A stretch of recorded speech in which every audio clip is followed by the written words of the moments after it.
તમે આગળ જોયું હશે કે તમે કેક જુઓ છો, અહીંયા હું પ્લમ કેક બનાવવાની છું। આ એટલી ટેસ્ટી લાગે છે અને હું જે રીતે બનાવું અને એ જ માપથી ને એ જ ટિપ્સ પ્રમાણે તમે બનાવશો તો તમારી બી અહીંયા પ્લમ કેક એકદમ જ પરફેક્ટ બનશે અને તમે ક્યારે બી કેક બનાવશો તો તમારી એકદમ જ સરસ બનશે। તો hello friends, welcome back to મુક્તિસ kitchen. હું છું મુક્તિ પંડ્યા। તો પ્લમ કેક બનાવવા માટે સૌથી પહેલાં અહીંયા તમારે જ્યુસ લઈ લેવાનો છે। તો અહીંયા આપણે 1 કપ એટલે કે તમે જેટલા વ્યક્તિઓને માટેની તમે કેક બનાવતા હોય એ પ્રમાણે તમારે અહીંયા તમે કેટલા કિલોની કેક બનાવો છો એ પ્રમાણે તમારે અહીંયા ઓરેન્જ જ્યુસ લેવાનો રહેશે। તો અહીંયા હું 4 ઓરેન્જ લીધા હતા, સંતરા, જેને આ રીતે રસ કાઢીને મેં રેડી કરી લીધેલા છે। અહીંયા તમારે ઓરેન્જ જ્યુસ ફ્રેશ લેવાનો, તમે બહાર બજારનું બી લઈ શકો છો પણ ફ્રેશ જ હોવો જોઈએ।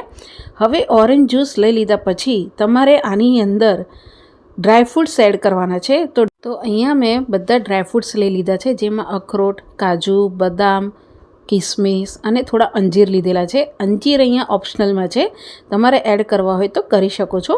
હવે બધા ડ્રાયફ્રૂટ્સને આ રસની અંદર તમારે એડ કરી દેવાનું અને અંજીરને બી આ રીતે તમારે ટુકડા કરીને એડ કરવાનું છે। હવે આની અંદર તમારે તૂટી ફૂટી એડ કરવાની છે। તો અહીંયા મેં 2 થી 3 ચમચી જેવી તૂટી ફૂટી લીધી હતી અને આ રીતે બધા ડ્રાયફ્રૂટ્સ તમારા ડૂબે એટલું તમારું અહીંયા રસ હોવું જોઈએ। અહીંયા હવે ડ્રાયફ્રૂટ્સ જે આપણે જ્યુસમાં તમે એડ કરીને રાખ્યું છે એને અહીંયા મિનિમમ તમારે 4 થી 5 કલાક માટે પલાળી રાખવાના છે। કાં તો પછી ઓવરનાઇટ માટે પલાળવાના, કાં તો પછી 15 દિવસ તો એને પલાળી રાખવા જ પડશે, તો જ આનો ફ્લેવર સરસ આવે છે। તો હવે આને આપણે 4 થી 5 કલાક માટે પલાળવા દઈશું। તમારે જો ફટાફટ કે ઇન્સ્ટન્ટ આ પ્લમ કેક બનાવી હોય તો જ્યુસની સાથે તમારે ડ્રાયફ્રૂટ્સને 3 થી 4 મિનિટ માટે માઇક્રોવેવમાં તમારે કૂક કરી લેવાનું। કાં તો તમારી પાસે માઇક્રોવેવ ના હોય તો તમે આ જ્યુસને એક કડાઈમાં તમારે ડ્રાયફ્રૂટ્સ સાથે 5 થી 6 મિનિટ માટે તમારે બોઇલ કરી દેવાનું, જેથી ડ્રાયફ્રૂટ્સ સરસ એવા સોફ્ટ થઈ જાય અને જ્યુસ બધો ઓબ્ઝર્વ થઈ જાય। હવે આને સાઈડ પર મૂકી દઈશું અને સાઈડમાં બીજી કડાઈમાં આપણે અહીંયા અડધી કપ જેવું આપણે અહીંયા સાકર લઈ લેવાની છે। અહીંયા સાકરને તમારે કેરેમલ કરવાની રહેશે। તો અહીંયા તમારે સાકર લઈ લીધા પછી ગેસની ફ્લેમ તમારે સ્લો રાખીને આ રીતે સાકરને તમારે થોડી સ્પ્રેડ કરી દેવાની અને એને કેરેમલ થવા દેશું। થોડી જ મિનિટમાં તમે જોશો તો સાકર અહીંયા કેરેમલ થવા લાગી છે, ત્યારે તમારે આ રીતે ચમચાની મદદથી આને હલાવતું રહેવાનું અને સ્લો ગેસ ઉપર સાકરને આપણે કેરેમલ થવા દઈશું। આ રીતે તમારી બધી સાકર પીગળીને કેરેમલ થઈ જશે ત્યારે તમારે આની અંદર થોડું પાણી એડ કરવાનું છે। પહેલાં આપણે 2 થી 3 ચમચી જેટલું પાણી એડ કરીને મિક્સ કરીશું અને પાછું થોડુંક પાણી એડ કરીને મિક્સ કરીશું। અહીંયા ટોટલ પાણી આપણને અડધી વાટકી જેવું જ ઉપયોગમાં થયું છે, વધારે અહીંયા આપણને પાણી એડ નથી કરવાનું। આવી રીતે કરવાથી જે આપણે સાકરને કેરેમલ કરવાનું છે એનો કલર બી સરસ આવશે અને એકદમ મધ જેવી તમારી અહીંયા બનીને રેડી થશે। એટલે આ રીતે તમારે આને સાકરને કેરેમલ કરવાનું છે અને અહીંયા આ સ્ટેજ ઉપર આ રીતે બની જાય ત્યારે તમારે એક વાસણમાં આને કાઢી દેવાનું અને રૂમ ટેમ્પરેચર ઉપર તમારે ઠંડુ થવા દેવાનું છે। તો હવે આપણે આને સાઈડ પર મૂકી દઈશું અને ઠંડુ થવા દઈશું। તમે જોઈ શકો છો કે અહીંયા આપણું સાકર કેરેમલ થઈને કેવું સરસ એવો કલર આવી ગયો છે। આ રીતનું તમારું કેરેમલ જેવું કલર થવું જોઈએ। હવે આને સાઈડ પર મૂકીને આપણે ઠંડુ થવા દઈશું। ત્યાં સુધી જેમાં તમારે કેકને બેક કરવાની હોય એ તમારે ટીન લઈ લેવાનું અને એને તેલથી કાં તો બટરથી આ રીતે તમારે ગ્રીસ કરીને પહેલાંથી જ રેડી કરી દેવાનું, જેથી કેકનું બેટર જ્યારે આપણે બનાવીએ ત્યારે એ ફટાફટ આપણે ઇઝી પડી જાય। જો પહેલાંથી તૈયારી થયેલી હોય તો સરસ એવું આપણને કેક બનાવવામાં ઇઝી પડે છે। અહીંયા આપણે જે સાકરને કેરેમલ કરવા મૂકી હતી એ સરસ એવું ઠંડુ થઈ ગયું છે અને તમે અહીંયા જોઈ શકો છો કે એ સરસ એવું મધ જેવું બની ગયું છે। તો આ રીતે તમારું મધ આપણે કે હની હોય છે એ રીતે તમારું બનીને રેડી થવું જોઈએ। અને હવે આપણે આ બધું એક મોટા વાસણમાં લઈ લઈશું। અને એની અંદર હવે આપણે અહીંયા તેલ એડ કરીશું. અહીંયા મેં 1/4 કપ જેટલું તેલ લીધું છે અને એને આપણે એડ કરી દેવાનું. અહીંયા તમારું તેલ કોઈ બી ફ્લેવરવાળું ન હોવું જોઈએ. તમે તેલની જગ્યાએ બટર બી એડ કરી શકો છો. તો અહીંયા હવે તેલ એડ કર્યા પછી આપણે મિક્સ કરી દેવાનું. અને આની અંદર હવે 1 ચમચી જેવું આપણે સંતરાની છાલને થોડું છીણીને તમારે એડ કરી દેવાનું છે. બહુ તમારે અહીંયા સંતરાની છાલને જો તમને ફ્લેવર એનો ભાવતો હોય તો તમે એડ કરી શકો છો. તો મેં અહીંયા 1 ચમચી જેવું સંતરાની છાલને આવી રીતે છીણીને થોડું એનું જે ઉપરનું પડ હોય છે એ એડ કર્યું છે, જેથી કેકની અંદર સરસ એવું ટેસ્ટ આવે. હવે આ રીતે એક તમારે ગળણી લઈ લેવાની. એની અંદર અહીંયા આપણે 1 કપ જેવો ઘઉંનો ઝીણો લોટ આવે છે એ લીધો છે અને 2 થી 3 ચમચી જેવું અહીંયા આપણે મિલ્ક પાવડર એડ કરીશું. અહીંયા તમે ઘઉંનો ઝીણો લોટ ઉપયોગમાં લઈ શકો છો, પણ તમારે જો મેદાનો ઉપયોગ કરવો હોય તો એ પણ તમે કરી શકો છો. હવે આની અંદર આપણે અડધી ચમચી જેવું તજનો પાવડર એડ કરીશું. અહીંયા તમે તજનો, એલચીનો, મરીનો બધું મિક્સ પાવડર એડ કરવો હોય તો પણ કરી શકો છો. હવે આ બધી વસ્તુને આ રીતે તમારે છાણી લેવાનું છે અને આ રીતે તમારે પહેલાં મિક્સ કરી લેવાનું છે. અહીંયા તમારે દૂધ કે પાણીનો ઉપયોગ જરા બી તમારે પહેલાં કરવાનો નથી. જેટલું તમારું આના તેલને અને સાકરની સાથે મિક્સ થાય એટલું જ તમારે પહેલાં મિક્સ કરવાનું છે. તમે જોઈ શકો છો કે આપણે જરા બી પાણીનો ઉપયોગ ને બધું નથી કર્યું. અહીંયા જે આપણે તજનો પાવડર આપણે એડ કર્યો છે એનાથી આ કેકનો સ્વાદ બહુ જ સરસ લાગે છે.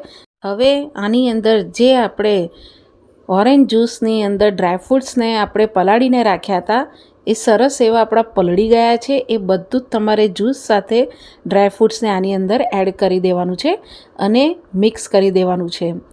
તમે અહીંયા જોઈ શકો છો કે આ આપણું સરસ અહીંયા મિક્સ થઈ ગયું છે, પણ હજુ આ થોડું ડ્રાય છે. તો એની માટે અહીંયા આપણે 2 ચમચી જેવું પાણી એડ કરવાનું છે. પાણીનો ઉપયોગ તમારે અહીંયા વધારે નથી કરવાનો. પાણીનો ઉપયોગ જો વધારે કરશો તો આ બેટર ઢીલું થઈ જશે. પણ પ્લમ કેકનું જે બેટર છે એ થોડું થીક હોય છે, એટલે તમારે આ રીતનું બેટર બનાવવાનું છે. તમે જોઈ શકો છો આપણે નોર્મલ કેક બનાવતા હોઈએ છીએ તો થોડું રનિંગ કન્સિસ્ટન્સીમાં રાખતા હોઈએ છીએ, પણ પ્લમ કેક આ રીતે થોડું જાડું હોય છે બેટરીનું, એટલે તમારે આ રીતે રાખવાનું રહેશે. હવે આની અંદર 1 ચમચી જેવું આપણે બેકિંગ પાવડર અને અડધી ચમચી જેવું આપણે બેકિંગ સોડા એડ કરી દઈશું અહીંયા, જેથી તમારી જે કેક છે સરસ એવી ફૂલે અને અંદરથી સોફ્ટ થાય.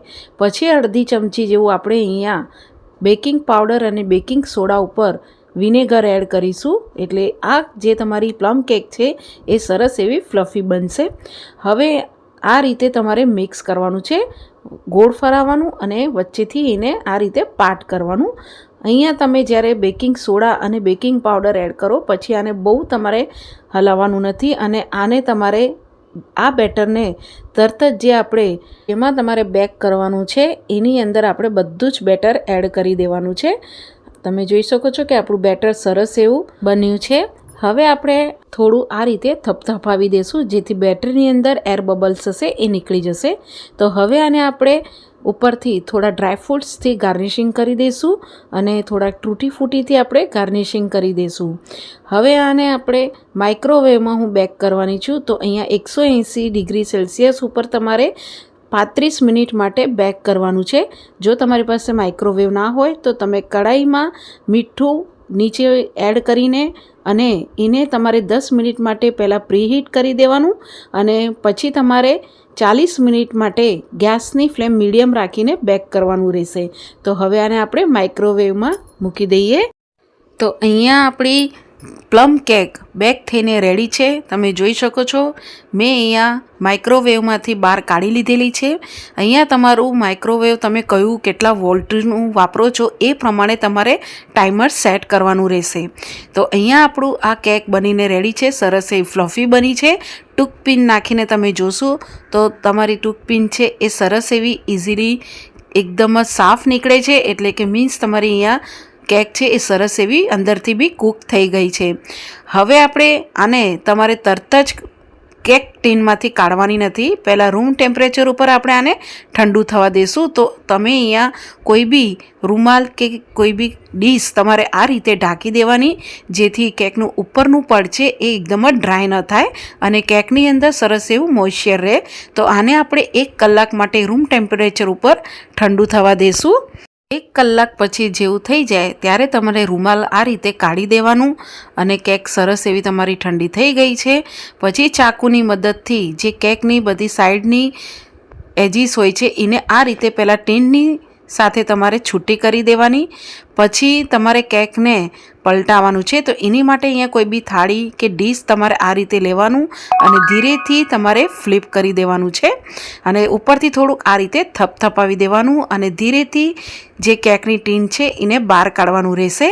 તમે જોઈ શકો છો કે નીચેથી બી સરસ એવી આપણી કેક બેક થઈ ગઈ છે અને એકદમ જ સરસ એવી જાળીદાર બની છે અને એટલી જ આ સોફ્ટ બની છે, તમે જોઈ શકો છો. હવે આપણે આને સીધી કરવાની છે કેકને. તો ફરીથી આપણે આ કેક ઉપર ડીશ કે આ રીતે થાળી મૂકી દેવાની અને ધીરેથી આને ફ્લિપ કરી દેવાનું. જે ડ્રાયફ્રૂટ્સ ઉપરના જે હશે એ થોડાક નીકળી જશે, એટલે તમારે ચિંતા કરવાની જરૂર નથી. એ થોડા જે હશે બેક કરતા ટાઈમે એ થોડા ડ્રાય થઈને નીકળવા લાગે છે. પછી ઉપર આ રીતે તમારે મધથી આને ગ્રીસ કરવાનું છે. જો તમારી પાસે મધ ના હોય તો તમે બટરનો ઉપયોગ બી કરી શકો છો. તો આ રીતે થોડુંક તમારે ઉપરથી કરશો તો તમારા ડ્રાયફ્રૂટ્સ પર શાઇન આવશે અને કેક ઉપર બી સરસ એવું શાઇન આવશે.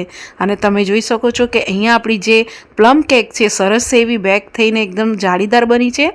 તમે આ રીતે કટ કરશો તો ચાકુ તમે જોઈ શકો છો કે કેક અહીંયા આપણી સરસ એવી ફ્લફી બની છે. ઇઝી એકદમ જ ચાકુથી કટ થાય છે. તમે જોઈ શકો છો કે જેમ આપણે ચાકુ નાખીએ છીએ તો એકદમ જ સ્પોન્જી બની છે અને આ અંદરથી બી સરસ એવી બેક થઈ છે, એકદમ જાળીદાર બની છે અને તમને જોતાની સાથે જ ખાવાનું મન થઈ ગયું ને. તો આ રીતે તમે જરૂરથી પ્લમ કેક બનાવજો. ઓરિજિનલ પ્લમ કેક તો રમમાંથી બનતી હોય છે, પણ જો તમે રમનો ઉપયોગ કરતા હોય કે બિયરનો ઉપયોગ કરતા હોય તો જે આપણે ડ્રાયફ્રૂટ્સ જે આપણે સંતરાના જ્યુસમાં આપણે પલાળીને રાખ્યા હતા એ તમે રમમાં પલાળીને રાખવું જરૂરી છે. તો જ એનો ટેસ્ટ વધારે ઓરિજિનલ ટેસ્ટ પ્લમ કેકનો રમથી જ આવતો હોય છે. તો આપણે તો અહીંયા સંતરાનો ઉપયોગ કર્યો છે તો એટલો જ આ સ્વાદમાં પ્લમ કેક બનીને રેડી થાય છે. તો આ રીતે તમે ક્રિસમસમાં કે પછી ન્યૂ યરમાં પ્લમ કેક જરૂરથી બનાવજો. તમારું અહીંયા માપ પરફેક્ટ હશે તો તમારી આ પ્લમ કેક સરસ જ બનશે. અને તમને જો મારી રેસીપી ગમી હોય તો મારી ચેનલને સબસ્ક્રાઈબ કરજો, બેલ આઇકન પર ક્લિક કરજો, લાઇક કરજો, શેર કરજો અને કેવી લાગે છે તમને કોમેન્ટ્સ બોક્સમાં મને જણાવજો. Thank you for watching.